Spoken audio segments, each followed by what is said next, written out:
तो क्रिकेट जगत से इस वक्त की सबसे बड़ी खबर आ रही है, वो भी जो खबर है वो भारतीय टीम की तरफ से।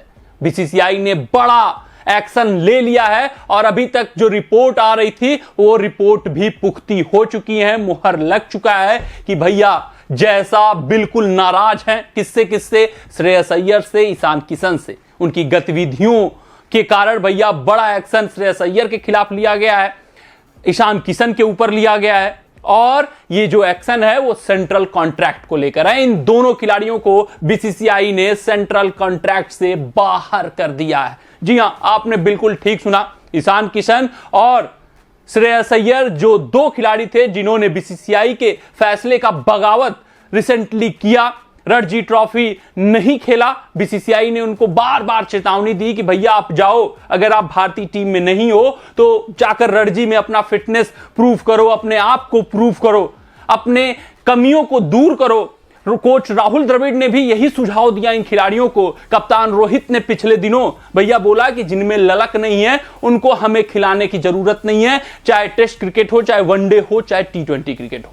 ये जो सेंट्रल कॉन्ट्रैक्ट लूज किया है श्रेयस अय्यर ने, ईशान किशन ने, ये इशारा है कि भैया ये सिर्फ और सिर्फ टेस्ट क्रिकेट से बाहर नहीं गए, ये वनडे मुकाबलों में भी शायद इनका चुनाव ना हो, ये T20 मुकाबलों से भी अपना स्थान खो चुके हैं, क्योंकि सेंट्रल कॉन्ट्रैक्ट से बाहर जाने का मतलब ये खिलाड़ी अब भारतीय सिलेक्टरों के संभावित 30 खिलाड़ियों की सूची से बाहर हो चुके हैं। अब ये देखना दिलचस्प रहेगा कि श्रेयस अय्यर ने जो फैसला अब लिया है कि रणजी ट्रॉफी के सेमीफाइनल मुकाबले में वो खेलेंगे, तो क्या बीसीसीआई अपने फैसले को वापस लेकर श्रेयस अय्यर को अगले सेंट्रल कॉन्ट्रैक्ट में इंक्लूड करेगा या फिर भैया श्रेयस अय्यर इसी तरीके से बाहर रहेंगे। अगर हम सेंट्रल कॉन्ट्रैक्ट की बात करें तो उसमें विराट कोहली, रोहित शर्मा, रविंद्र जडेजा जैसे खिलाड़ी अपना प्लेस रिटेन्ड किए हुए नजर आ रहे हैं ग्रेड A+ कैटेगरी में। हार्दिक पांड्या ग्रेड A में है, वहीं ऋषभ पंत अपने आप को ग्रेड B में पाए गए हैं। तो ये जो सूची है उसमें बहुत फेरबदल नहीं हुई है, लेकिन जो सबसे बड़ा बदलाव देखने को मिला है वो श्रेयस अय्यर और ईशान किशन को लेकर है। और सबने उम्मीद भी जताई थी कि ये जो बगावत कर रहे हैं ईशान किशन, ये जो बगावत श्रेयस अय्यर ने किया, क्वार्टर फाइनल मुकाबला नहीं खेला, बीसीसीआई के लाख कहने पर इन दोनों खिलाड़ियों ने रणजी को इग्नोर किया, आईपीएल को भैया तवज्जो देने का प्रयास किया, इन्होंने खामियाजा उसका भुगत दिया है।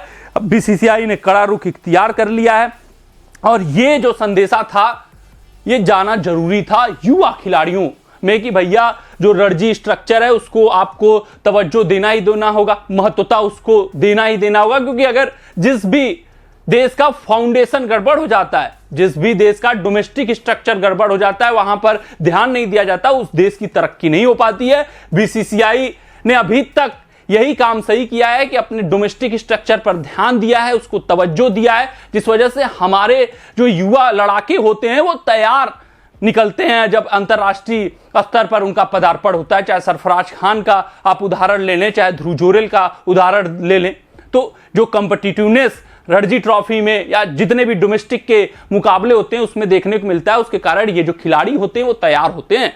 अपनी कमियां और खामियां वो लगभग रणजी में ही या डोमेस्टिक में होने वाले मुकाबलों में ही दूर कर लेते हैं। ये भारतीय टीम के तरफ, भारतीय टीम के लिए एक सुखद खबर अभी तक यही है कि जितने भी टैलेंट नए पुल के आते हैं भैया वो काफी मैच्योर्ड होते हैं, काफी उनमें भैया खेलने की भूख होती है। और अभी तक हमें ये नहीं देखने को मिला है कि गांगुली चले गए, सचिन चले गए तो आगे फ्यूचर का क्या, अब रोहित विराट चले गए तो आगे फ्यूचर का क्या। हमारे लड़के पहले से तैयार मिलते हैं। आइए एक नजर सेंट्रल कॉन्ट्रैक्ट पर देख लेते हैं। ग्रेड A+ कैटेगरी की बात करें तो रोहित शर्मा, विराट कोहली, जसप्रीत बुमराह और रविंद्र जडेजा ने अपना स्थान ग्रेड A+ में बनाया। ग्रेड A में आर अश्विन, मोहम्मद शमी, मोहम्मद सिराज, KL राहुल, शुभमन गिल और हार्दिक पांड्या का स्थान है। ग्रेड B की बात करें तो सूर्य कुमार यादव, ऋषभ पंत, कुलदीप यादव, अक्षर पटेल और यशस्वी जायसवाल हैं। वहीं ग्रेड C पर नजर डालें तो रिंकू सिंह, तिलक वर्मा, ऋतुराज गायकवाड़, शार्दुल ठाकुर, शिवम दुबे, रवि बिश्नोई, जितेश शर्मा, वॉशिंगटन सुंदर, मुकेश कुमार, संजू सैमसन, अर्शदीप सिंह, KS भरत, प्रसिद्ध कृष्णा, आवेश खान और रजत पाटीदार आपको दिखेंगे। तो ये पूरा सेंट्रल कॉन्ट्रैक्ट की सूची थी 2023-24 के लिए। एक साल के लिए तो भैया ना ईशान किशन का इस सेंट्रल कॉन्ट्रैक्ट में जगह बनने वाला है, ना ही श्रेयस अय्यर का। बड़ी बात ये देखने को मिलेगी। आगे ये देखने लायक रहेगा क्या ओडीआई और T20 मुकाबलों में इनको चुना जाएगा, या फिर अगर ये सेंट्रल कॉन्ट्रैक्ट से बाहर हो गए तो भारतीय टीम के समीकरण से भी क्या ये बाहर हो गए, यानी कि अपने पैरों पर दोनों खिलाड़ियों ने कुल्हाड़ी मारनी है। मिलते हैं अगले रिपोर्ट में, लेकिन कमेंट सेक्शन में आपके कमेंट का जरूर इंतजार रहेगा। आप भी कमेंट दाग दीजिएगा कि आप बीसीसीआई के फैसले से कितने खुश हैं और कितने नाराज हैं। मिलते हैं अगले रिपोर्ट में, तब तक आप अपना ध्यान दें, सुरक्षित रहें, स्वस्थ रहें, मस्त रहें। जय हिंद, जय भारत। अगर ये वीडियो आपको पसंद आया हो तो इसे लाइक और शेयर करें और क्रिकेट से जुड़ी अन्य जानकारियों के लिए हमारे चैनल को सब्सक्राइब करना ना भूलें।